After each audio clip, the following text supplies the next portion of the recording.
얼마 전에 인터넷 게시판을 뜨겁게 달구었던 뉴스 하나가 있었습니다.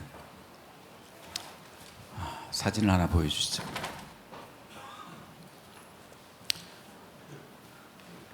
이 가방 뭔지 아세요?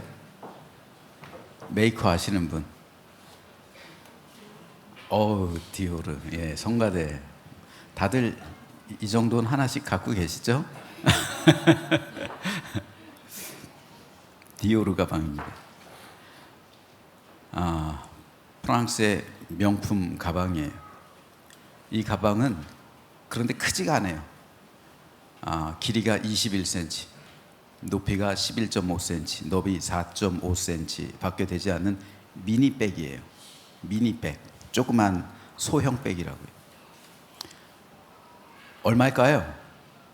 중요한 건 380만 원입니다.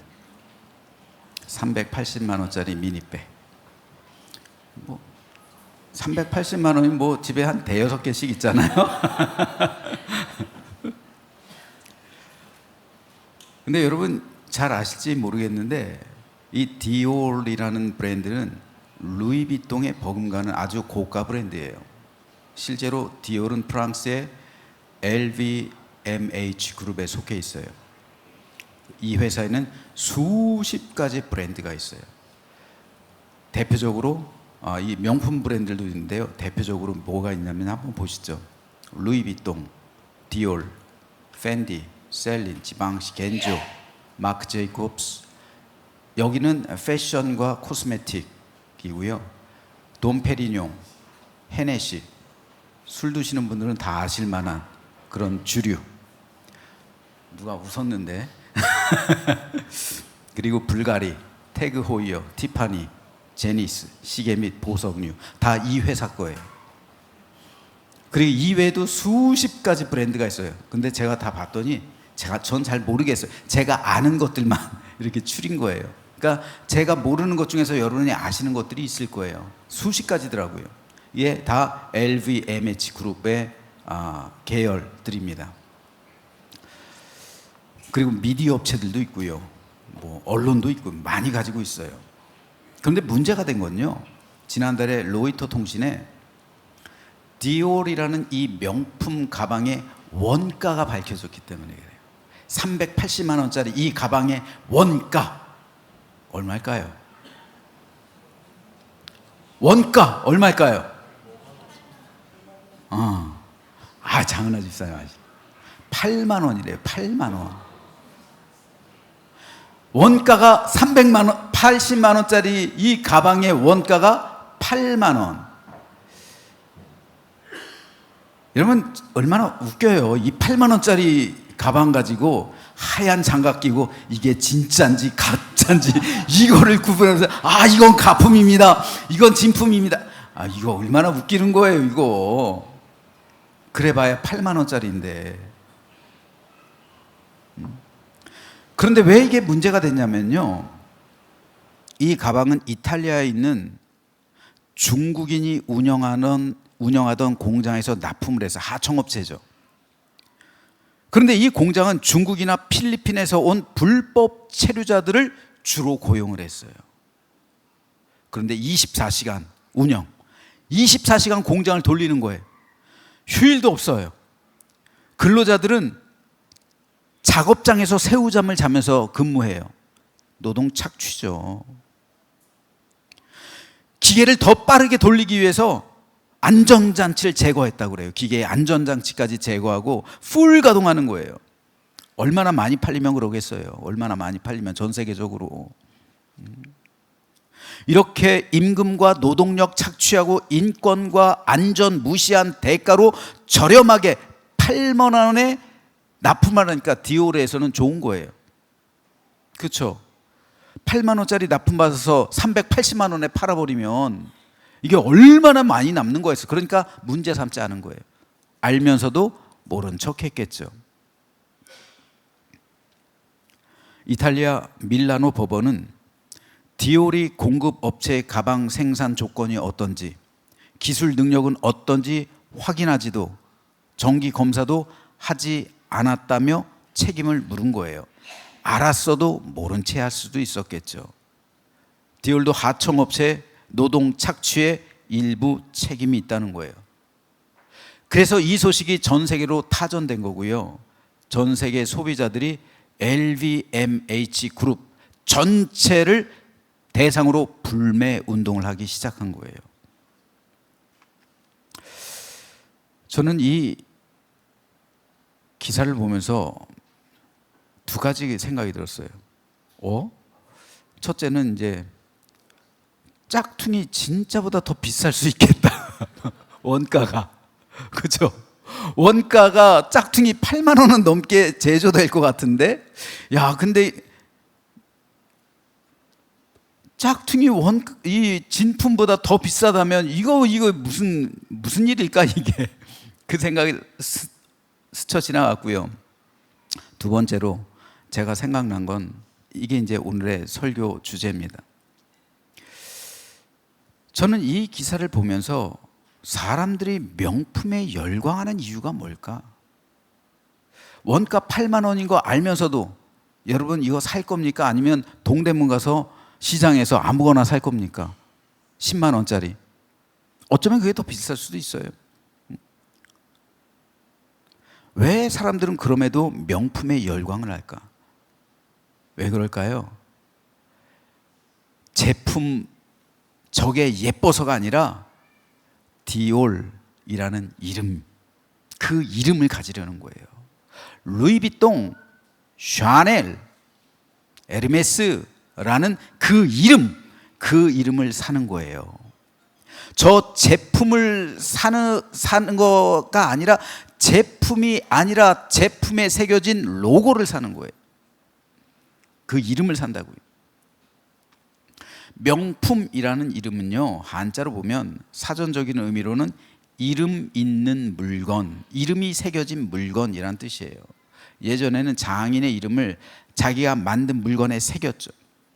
이로써 이 물건이 내가 만든 물건, 장인이 만든 물건인지를 보증해 주는 거예요. 그 이름이. 이 전통이 지금까지 이어지고 있는 겁니다. 그래서 모든 예술가들은 자기의 이름을 자기가 만든 작품에 새겨 넣는 거예요. 그러다 보니 그 이름이 들어간 물건들은 비싼 값에 팔릴 수밖에 없는 거예요. 그래서 영어로 명품을 럭셔리 브랜드라고 하잖아요. 그렇죠. 즉 값비싼 물건, 값비싼 브랜드라고 부르는 거예요. 그러므로 명품에 있어서 중요한 것은 이름이고 브랜드입니다. 사람들은 그 이름을 소유하길 원하는 거예요. 똑같은 공장에서 만든다 할지라도 그 제품에 디올이란 이름이 붙으면 그 제품은 380만 원짜리가 되는 거예요. 하지만 그 제품 똑같이 가방에다가 가방을 만들었는데 디올이라는 상표를 붙이지 않고 뒤로 빼돌린 물건이 있으면 그 제품은 시장으로 팔리는 거예요. 그래서 싼 값에 거래가 되는 겁니다. 다 뭐예요? 이름값이라는 거예요. 이름값, 브랜드값이요. 저는 이 소식을 접하면서 우리 그리스도인들의 위상에 대해서 한번 생각해 봤어요. 베드로는 성도의 정체성에 대해서 이렇게 말하고 있어요. 그러나 너희는 택하신 족속이요 왕 같은 제사장들이요 거룩한 나라요 그의 소유가 된 백성이니 이는 너희를 어두운 데서 불러내어 그의 기이한 빛에 들어가게 하신 이의 아름다운 덕을 선포하게 하려 하심이라. 너희가 전에는 백성이 아니더니 이제는 하나님의 백성이요 전에는 긍휼을 얻지 못하였더니 이제는 긍휼을 얻은 자니라. 베드로는 성도를 일컬어 하나님께 선택받은 사람이요 왕 같은 제사장이요 거룩한 나라요 하나님의 소유가 된 백성이라고 정의했습니다. 전에는 우리가 하나님의 백성이 아니었지만 이제는 하나님의 백성이요 하나님의 긍휼을 얻은 사람이 되었다는 거예요. 그러므로 성도는 이 세상을 창조하신 만왕의 왕의 자녀가 된 사람입니다. 이것이 성도의 신분이자 정체성입니다. 그런데 우리가 어떻게 왕의 자녀가 되고 어떻게 왕 같은 제사장이 되고, 어떻게 거룩한 나라가 되고, 어떻게 하나님의 백성이 되고, 어떻게 천국 시민이 될 수 있었을까요? 바로 예수 그리스도의 십자가 대속의 은총 때문입니다. 그러므로 성도의 정체성의 본질이자 우리 믿음의 핵심은 예수 그리스도의 십자가에 있는 거예요. 그래서 바울은 그러나 내게는 우리 주 예수 그리스도의 십자가 외에 결코 자랑할 것이 없으니 그리스도로 말미암아 세상이 나를 대하여 십자가에 못 박히고 내가 또한 세상을 대하여 그러하니라 라고 고백했던 겁니다. 따라서 참된 성도와 그렇지 않은 사람의 판별 기준이 되는 것은 그 심령 가운데 예수 그리스도의 십자가가 보이느냐 그렇지 않느냐 여기에 달린 거예요. 누구든지 그리스도의 십자가 그 안에 보이지 않는다면 그는 그리스도인이라 할 수가 없습니다. 예수님의 십자가 구속의 은총을 받은 사람만이 하나님께 택함 받은 족속이요 왕 같은 제사장이요 거룩한 나라요 하나님의 백성으로 인정받게 되는 거예요. 그리고 그 순간 그에게는 세상을 이길 수 있는 무기가 주어져요. 십자가가 그 속에 있는 사람, 예수 그리스도의 대속의 은총이 있는 사람에게는 하나님께서 예수께서 직접 선물을 주세요. 세상을 이길 수 있는 무기를 주세요. 여러분 뭘 것 같아요? 세상을 이길 수 있는 무기. 하나님께서 여러분에게 세상을 이길 수 있는 무기를 주셨어요. 뭘까요? 바로 예수 그리스도의 이름이에요. 예수 그리스도의 이름. 우리가 예수님의 이름을 부른다는 것은 예수님께서 나의 주인이다 라는 것을 선포하는 거예요. 예수님께서 나의 주인, 나의 하나님이라는 거예요. 우리가 예수님의 이름을 부르는 순간 우리의 주인이신 예수 그리스도의 능력의 권세가 우리와 함께하는 거예요. 예수님이 우리를 보호하시는 것이고 지켜주시는 것이고 예수님께서 인도해 주시는 겁니다. 따라서 성도가 예수님의 이름을 부를 때 마귀, 사탄, 악한 영들은 떨 수밖에 없는 거예요. 이에 대한 근거가 되는 말씀이 있습니다. 이에 돌아다니며 마술하는 어떤 유대인들이 시험 삼아서 마술하는 유대인들이 마술을 해요? 우상숭배예요. 우상숭배하는 이 유대인들이 시험 삼아서 악귀 들린 자들에게 시험 삼아서 뭘 말했대요? 주 예수의 이름을 불렀대요. 시험 삼아서 하도 바울이 능력을 행하니까 자기들도 바울이 믿는 예수의 이름 시험 삼아서 예수의 이름으로 악귀를 쫓아갔다는 거예요. 그랬더니 악귀가 물러갔다는 거예요. 예수님을 믿지 않아요. 이 사람들은 우상숭배자들이에요. 마술하는 사람들이에요. 그런데 우상숭배자들이 시험 삼아서 예수의 이름으로 물러가라 마귀한테 악귀한테 했더니 귀신이 쫓겨났다는 거예요.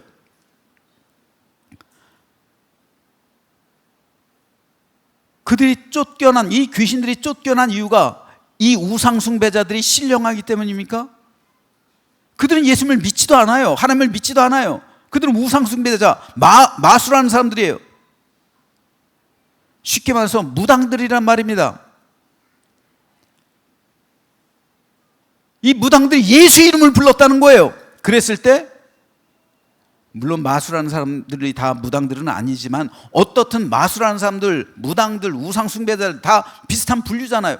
그런데 이들이 예수 그리스도의 이름을 불렀을 때 악귀가 떠나갔다는 거예요. 귀신이. 이런 일들이 사도행전 당시 바울이 그런 능력을 행하던 당시 사람들이 목도하고 있었던 것이고 그래서 이 사람들도 시험 삼아 해봤다는 거예요. 진짜 그런가? 진짜 그 능력이 예수의 이름에 있는가? 하고 시험 삼아 했더니 진짜로 떠나가더라는 거예요. 그래서 예수님께서도 이렇게 말씀하셨어요. 그날에 많은 사람이 나더러 이르되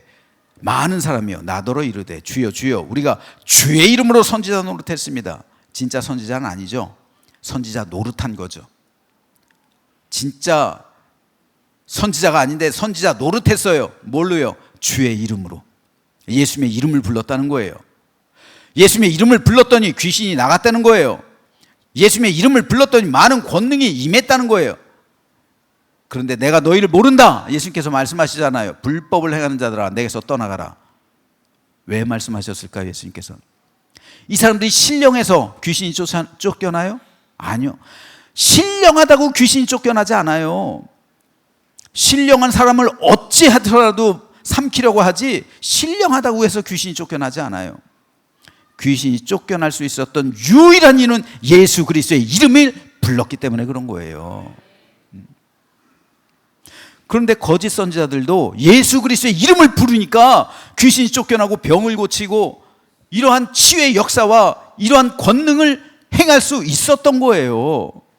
거짓 선지자들도 예수의 이름을 부르면 이런 놀라운 능력이 나가는 것은 그들이 신령해서가 아니라, 그들의 믿음이 진실해서가 아니라 예수 그리스도의 이름이 갖는 권능과 권세와 능력 때문입니다. 예수 그리스도의 이름 자체의 능력이 있는 거예요.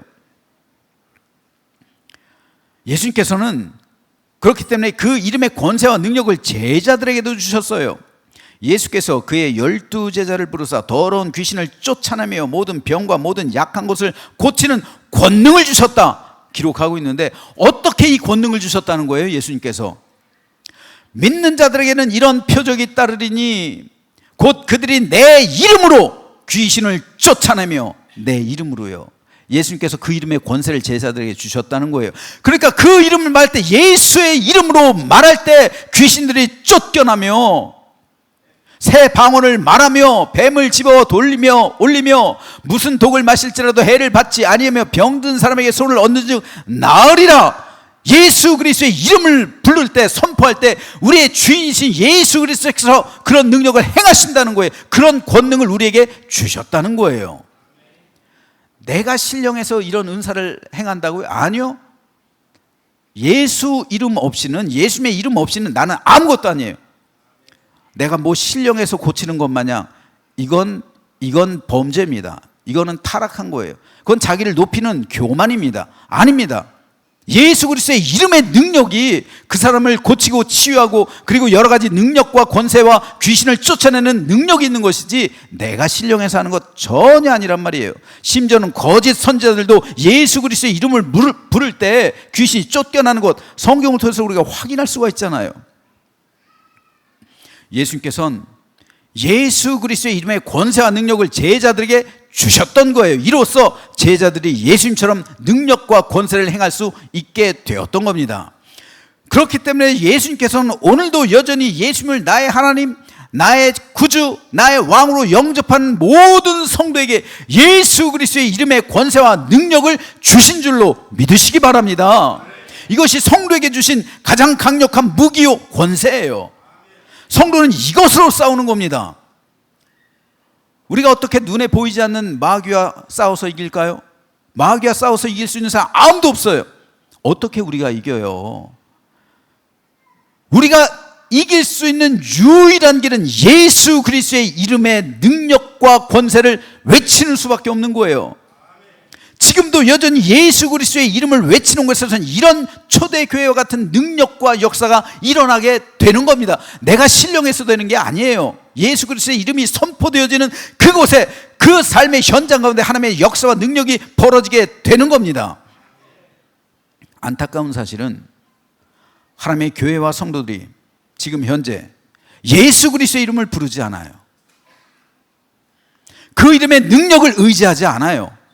내 힘으로 하려고 해요. 스스로 마귀와 싸우려고 해요. 여러분, 스스로 마귀와 싸운다고 우리가 이길 수 있을까요? 스스로 악한 영과 대적한다고요? 스스로 내 삶을 성결하게 하고 그러면 내가 마귀와 싸워서 이긴다고요? 아니요. 우리는 공격만 당하지, 여러분, 공격만 당하면 언젠가 무너지는 거예요. 그렇죠? 마귀가 우리를 공격만 당해요. 우리는 공격만 당하는 것이지 마귀를 이길 수 있는 무기가 있어야 될 거 아니에요. 그 무기가 바로 성령의 검인데요, 가장 중요한 것은 바로 예수 그리스도의 이름이에요. 이름. 그 이름을 부를 때 마귀가 떠는 거예요. 왜요? 공격하는 거잖아요. 그런데 예수 그리스도의 이름을 부르지 않고 있어요. 많은 교회들과 성도들이요, 심지어는 목회자들도요. 아니요. 예수 그리스도의 이름을 부를 때 순간순간마다 예수 그리스도의 이름으로, 예수 그리스도의 이름으로, 예수 그리스도의 이름으로, 이 예수 그리스도의 이름을 외칠 때 내 삶의 모든 현장에 있던 어둠의 영들이 물러가고 마귀가 달아나고 귀신이 쫓겨나고 모든 악한 권세가 사라지는 능력과 권능의 역사가 일어나게 될 줄로 믿으시기 바랍니다. 그래서 바울은 오늘 본문에서 이렇게 고백하는 거예요. 이러므로 하나님이 그를 지극히 높여 모든 이름 위에 뛰어난 이름을 주사 하늘에 있는 자들과 땅에 있는 자들과 땅 아래에 있는 자들로 모든 무릎을 예수의 이름에 꿇게 하시고 모든 입으로 예수 그리스도를 주라 시인하여 하나님 아버지께 영광을 돌리게 하셨느니라. 10절에서 말하고 있는 하늘은 천국 의미하고요, 땅에 사는 자들, 지금 이 세상 의미하고요, 땅 아래에 있는 자들은 죽은 자들, 귀신의 영들, 지옥을 상징해요. 그런데 그 모든 존재를 예수 그리스도의 이름 앞에 무릎 꿇게 하셨다는 거예요. 예수 그리스도의 이름, 그 이름은 하늘을 다스리고 땅을 다스리고 죽음의 세계, 마귀 사탄까지 다스리는 힘과 권능과 능력이 있음을 말해주고 있는 겁니다. 그러므로 예수 그리스도의 이름은 성도가 가진 가장 강력한 무기예요. 유일한 무기예요. 따라서 우리는 날마다 순간순간 예수 그리스도의 이름을 불러야 합니다. 예수의 이름을 부를 때 권능과 능력이 내 삶 가운데 임하며 모든 악한 영과 모든 문제들이 풀려지게 되는 거예요. 그래서 우리는 기도할 때 예수님의 이름으로 기도하는 거예요.